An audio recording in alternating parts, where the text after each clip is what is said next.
যখন সারা বিশ্বের নজর ইরান ইসরায়েল যুদ্ধের দিকেই স্থির, ঠিক তখনই যেন এক বিস্ময়কর কৌশলী চাল দিল উত্তর কোরিয়া। রাজধানী পিয়ংইয়ং এর সুনান এলাকা থেকে একের পর এক ব্যালিস্টিক মিসাইল ছুড়ে উত্তর পশ্চিম অঞ্চলের আকাশ কাঁপিয়ে দেয় কিম জং উনের বাহিনী। মাল্টিপল লঞ্চ সিস্টেম ব্যবহার করে ছোড়া এই 10টিরও বেশি ক্ষেপণাস্ত্র শুধু আকাশেই নয়, কাঁপন তোলে পশ্চিমা জোটের হৃৎপিণ্ডেও।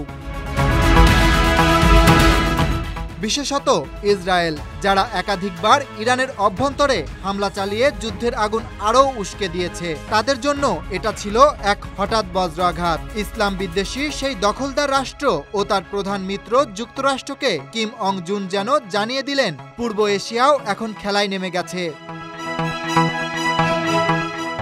একদিকে যখন ইসরায়েল ইরানকে ঘায়েল করতে মরিয়া, অন্যদিকে ইরানের পাল্টা ক্ষেপণাস্ত্র হামলায় বিধ্বস্ত সেই রাষ্ট্রটি নিজেই। আর তখনই সামনে এলেন আমেরিকার সবচেয়ে আলোচিত প্রেসিডেন্ট ডোনাল্ড ট্রাম্প। তিনি একের পর এক হুমকির সুরে ইরানকে দমন করতে চাইছেন। তবে খামেনি থেমে যাওয়া মানুষ নন। ইরানের সর্বোচ্চ নেতা স্পষ্ট জানিয়ে দিয়েছেন, ইসরায়েলকে শায়েস্তা না করে তিনি থামবেন না।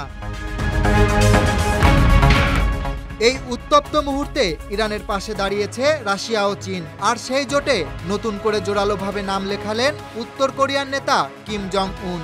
সরাসরি ঘোষণা দিলেন, ইরান একা নয়, উত্তর কোরিয়া তাদের পাশে আছে। তিনি জানালেন, সেনাবাহিনীকে সর্বোচ্চ সতর্কতায় রাখা হয়েছে।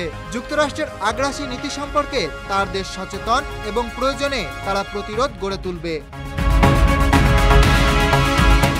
এমন ঘোষণার পরপরই উত্তর কোরিয়ার ছোড়া ব্যালিস্টিক মিসাইলগুলো যেন হয়ে ওঠে এক ভয়ঙ্কর বার্তা। যদিও এই মিসাইলগুলো জাতিসংঘের নিরাপত্তা পরিষদের রেজুলেশনের আওতায় নিষিদ্ধ, তবুও নিষেধাজ্ঞা অমান্য করে আবারও সামরিক শক্তির মহড়া দিল পিয়ংইয়ং। বিশেষজ্ঞদের মতে কিম জং উনের এই পদক্ষেপ মোটেও বিচ্ছিন্ন কোনো ঘটনা নয়, বরং এটা এক কৌশলী বার্তা।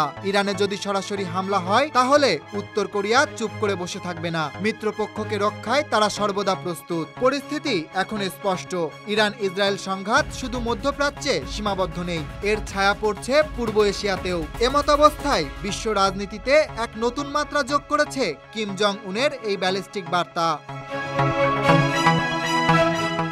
Dhaka express desk report.